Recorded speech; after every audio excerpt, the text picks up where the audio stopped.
عثمان بزدار کے تھرو انہوں نے حریم شاہ وغیرہ کو بھیجا ہمارے اوپر. 3.5 سال عمران خان اور عثمان بزدار نے میرا پرچہ نہیں کرنے دیا. عمران خان کے ساتھ فیض حمید ملا ہوا تھا. فیض حمید مکمل کلپریٹ تھا, ہر غلط کام میں ان کے ساتھ تھا. لوگ جو ہے وہ مر رہے ہیں, دوائی کے لیے مر رہے ہیں, روٹی کے لیے مر رہے ہیں, آٹے کے لیے مر رہے ہیں. سر آپ کہہ رہے ہیں کہ ان کی پارٹی کے ساتھ بہت ظلم ہو رہا ہے, بہت ناانصافی ہو رہی ہے, جنگل کا قانون ہے, ریاست جو ہے وہ گراوٹ کا شکار ہے, لیکن خان صاحب اپنے دور اقتدار میں جو زیادتیاں ہوئی تھیں ان کے بارے میں نہیں بتا رہے. آپ کو تو بہت بہتر پتہ ہے ان کے دور اقتدار کا. ہم تو خود بھگتے ہوئے ہیں, ہماری تو نوکریاں گئیں, ہمارے اوپر تو کیسز ہو رہے تھے, ہمارے اوپر تو آپ دیکھیں انہوں نے کیریکٹر اسیسینیشن کی. عثمان بزدار کے تھرو انہوں نے حریم شاہ وغیرہ کو بھیجا ہمارے اوپر اٹیکس کرنے کے لیے. تو شکر ہے میں کبھی زندگی میں ان کو ملا نہیں تھا, میری کوئی تصویر نہیں تھی ان کے ساتھ, ورنہ وہ تو اللہ رحم کرے میں کس کس کو بتاتا پھرتا. آپ دیکھیں نا, اب میں دبئی ایئرپورٹ پہ میں رکا ہوں یا لنڈن ایئرپورٹ پہ, تو پتہ نہیں مجھ سے کتنے درجن لوگوں نے تصویریں کھنچوائی ہیں. آپ سے لوگ کھنچواتے ہیں تصویریں, تو شکر میں نے کیا کہ وہ بھی نہیں ہے ان کے ساتھ, تو میری اس طرح کی بھی کوئی تصویر نہیں ہے کہ میں بعد میں کہوں کہ مجھے کیا پتا یہ کون ہے بھئی یہ تصویر کھینچی, وہ بھی نہیں کوئی, نہ میری کبھی بات ہوئی نہ کچھ ہوا. آپ دیکھیں کہ 3.5 سال عمران خان اور عثمان بزدار نے میرا پرچہ نہیں کرنے دیا. میں نے پرچہ کیا, وہ نہیں کٹا. میں نے عدالت میں گیا, میں نے FIA میں کمپلینٹ کی, میں نے سائبر ونگ میں کمپلینٹ کی, کوئی ایکشن نہیں ہوا. تو عمران خان تو اتنا پرسنل تھا, اور اس سے بہت زیادہ میں آپ کو بتاتا ہوں کہ جب محسن بیگ کے اوپر کیا تھا, وہ ساتھ ساتھ میرے اوپر بھی پلان کر رہے تھے. وہ اتفاق کی بات ہے, اللہ کا شکر ہے ان کو پتہ نہیں چلا کہ میں کدھر ہوں اس وقت, کہ وہ بچت ہو گئی تھوڑی سی 2-4 دن کے فرق سے. وہ بیچارے محسن بیگ پھنس گئے اور ان کا بہت زیادہ پرابلم ہو گیا, اور وہ اتنا ہائی لائٹ ہو گیا کہ اس میں ان کو ہمت نہیں ہوئی. وہ تو پیکا آرڈرنس لے کے آ رہے تھے, ٹھیک ہے نا. تو اور عمران خان کے ساتھ فیض حمید ملا ہوا تھا. فیض حمید مکمل کلپریٹ تھا, ہر غلط کام میں ان کے ساتھ تھا. اس کا بلکہ میں کہوں گا کہ وہ تو زیادہ شہ دیتا تھا ان کو, جو اس وقت جنرل فیض حمید کی بات کر رہا ہوں میں, ان کیس آپ سوچ رہی ہو کہ میں کس کی بات کر رہا ہوں. جی مجھے پتا ہے سر. تو اب یہ کس منہ سے یہ باتیں کر رہی ہیں, سمجھ نہیں آتی, بے شرم لوگ ہیں یہ. سر سابق صدر آصف علی زرداری پر جو خان صاحب نے الزام لگایا کہ ان کے قتل کی سازش کر رہے ہیں, اس پر پیپلز پارٹی کہتی ہے وہ قانونی چارہ جوئی کرے گی. بلاول بھٹو زرداری صاحب کہتے ہیں کہ ہمارے خاندان کے لیے خطرات بڑھ گئے ہیں اس بات سے. خان صاحب نے اتنا بڑا الزام کیوں لگایا؟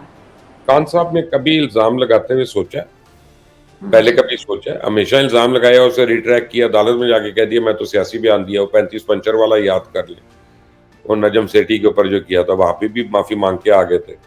تو یا اگر وہ قانونی چارہ جوئی کریں گے, عدالت میں جا کے کہہ دیں گے میں نے تو سیاسی بیان دیا, مجھے تو لوگوں نے بتایا تھا کہ جی آصف زرداری نے کیا. لیکن بیسکلی ایک ریکلیس, کیئرلیس, سینسلیس انسان ہے عمران خان جس کا نام ہے, بغیر سوچے سمجھے بات کرتے.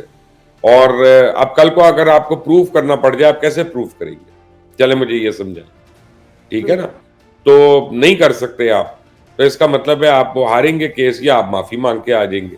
تو ایسے بیانات دینے ہی نہیں چاہیے اس لیول کے آدمی کو, اس اسٹیچر کے آدمی کو, صرف اس لیے کہ میڈیا ہائی جیک کرنا ہے. اس دن آج کے دن ہم نے کیا سٹیٹمنٹ دینی, وہ سٹیٹمنٹ دے دی. اب 2 دن خود ہی میڈیا اس کو ہائی لائٹ کرتا رہتا ہے, خود ہی اس پہ آگ بگولا ہوتے رہتے ہیں, فورن اگینسٹ والے, اینکر بھی, اینالسٹ بھی, یوٹیوبر بھی, اور اللہ خیر سب.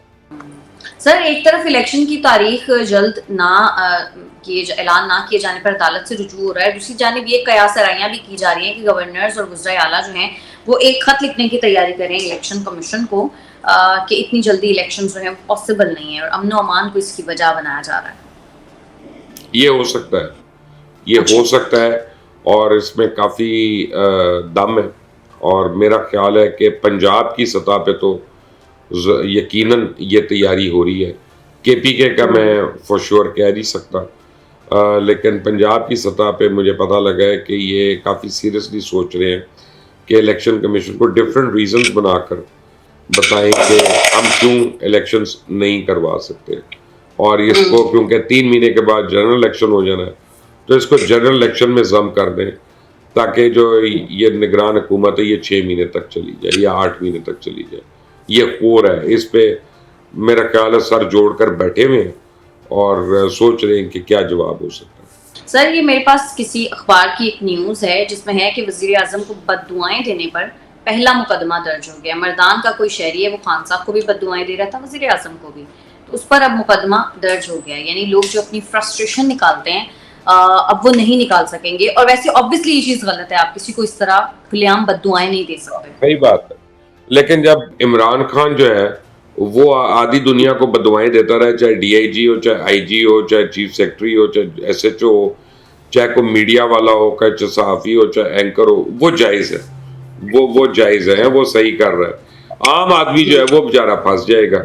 اور وزیر اعظم کو بد دعا دینے کا مطلب جو ہے نا، دیکھیں بد دعا میں گالی تو نہیں ہے، بد دعا میں اپنا وہ کچھ اور تو نہیں ہے، وہ تو اپنے رب سے بات ذکر کر رہا ہے. تو میرا نہیں خیال کہ یہ مقدمہ ہونا چاہیے، بد دعا دینے پہ تو نہیں ہونا چاہیے.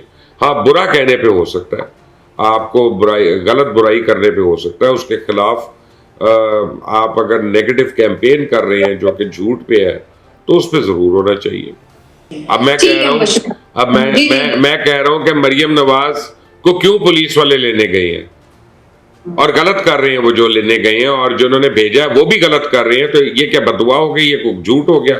سب کو نہیں پتا گئے ہیں وہاں پہ، سب کو نہیں پتا کہ پاکستان کے قوانین کی دھجیاں اڑی ہیں. آپ اس پہ کر لیں کیس اگر کرنا ہے تو. سر بد دعائیں تو وہ شاید کچھ ڈفرینٹ قسم کی ہیں نا، کسی کے جیسے وہ میں نے اب کیونکہ سنا نہیں تو میں کہہ نہیں سکتا، لیکن میں جنرل ایک بات کر رہا ہوں.